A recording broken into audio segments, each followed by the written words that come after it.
Chapter 12. Muriel. A few miles downriver, the sailboat Muriel was running with the wind, and Nico was in his element. He stood at the helm of the small, crowded boat, and guided her skillfully along the channel that wound down the middle of the river, where the water flowed swift and deep. The spring tide was ebbing fast and taking them with it, while the wind had risen enough to make the water choppy and send Muriel bouncing through the waves. The full moon rode high in the sky and cast a bright silver light over the river, lighting their way. The river widened as it traveled ever onward toward the sea, and as the occupants of the boat gazed out, they noticed that the low-lying river banks with their overhanging trees and occasional lonely cottage appeared increasingly distant. A silence descended as the passengers began to feel uncomfortably small in such a large expanse of water, and Marcia began to feel horribly sick. Jenna was sitting on the wooden deck, resting against the hull and holding on to a rope for Nico. The rope was attached to the small triangular sail at the prow that tugged and pulled with the wind, and Jenna was kept busy trying to keep hold of it. Her fingers felt stiff and numb, but she did not dare let go. Nico got very bossy when he was in charge of a boat, Jenna thought.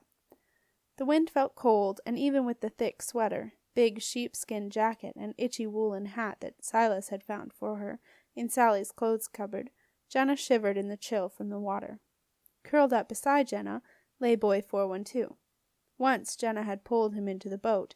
Boy 412 had decided that there was nothing he could do any more, and had given up his struggle against the wizards and the weird kids. And when Muriel had rounded Raven's Rock, and he could no longer see the castle, Boy 412 had simply curled up into a ball beside Jenna and fallen fast asleep. Now that Muriel had reached rougher waters, his head was thumping against the mast with the movement of the boat, and Jenna gently shifted Boy 412 and placed his head on her lap. She looked down at his thin, pinched face, almost hidden beneath his red felt hat, and thought that Boy 412 looked a lot happier in his sleep than he did when he was awake. Then her thoughts turned to Sally. Jenna loved Sally. She loved the way Sally never stopped talking, and the way she made things happen. When Sally breezed in to see the Heaps, she brought with her all the excitement of life in the castle, and Jenna loved it. "I hope Sally is all right," said Jenna quietly, as she listened to the steady creaking and gentle, purposeful swish of the little boat speeding through the shining black water. "So do I, Puppet," said Silas, deep in thought. Since the castle had disappeared from view, Silas, too, now had time to think, and after he had thought about Sarah and the boys, and hoped they had reached Galen's treehouse in the forest safely, his thoughts had also turned to Sally, and they made for uncomfortable thinking. "She'll be fine," said Marcia weakly. She felt sick, and she didn't like it. "That's just so typical of you, Marcia," snapped Silas. "Now that you're extraordinary wizard, you just take what you want from someone and don't give them another thought. You just don't live in the real world anymore, do you? Unlike us ordinary wizards, we know what it's like to be in danger." "Muriel's going well," said Nico brightly, trying to change the subject.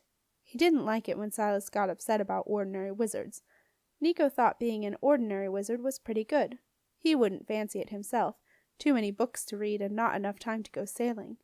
But he reckoned it was a respectful job, and who would want to be extraordinary wizard anyway, stuck in that weird tower for most of the time and never able to go anywhere without people gawking at you?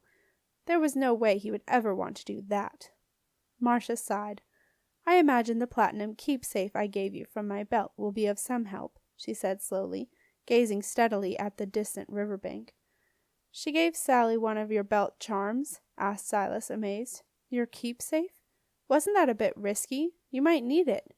"The keepsake is there to be used when the need is great. Sally is going to join Sarah and Galen. It may be of some use to them, too. Now be quiet, I think I'm going to be sick." An uneasy silence fell. "Muriel's doing nicely, Nico. You're a good sailor," said Silas some time later. "Thanks, Dad," said Nico, smiling broadly, as he always did when a boat was sailing well.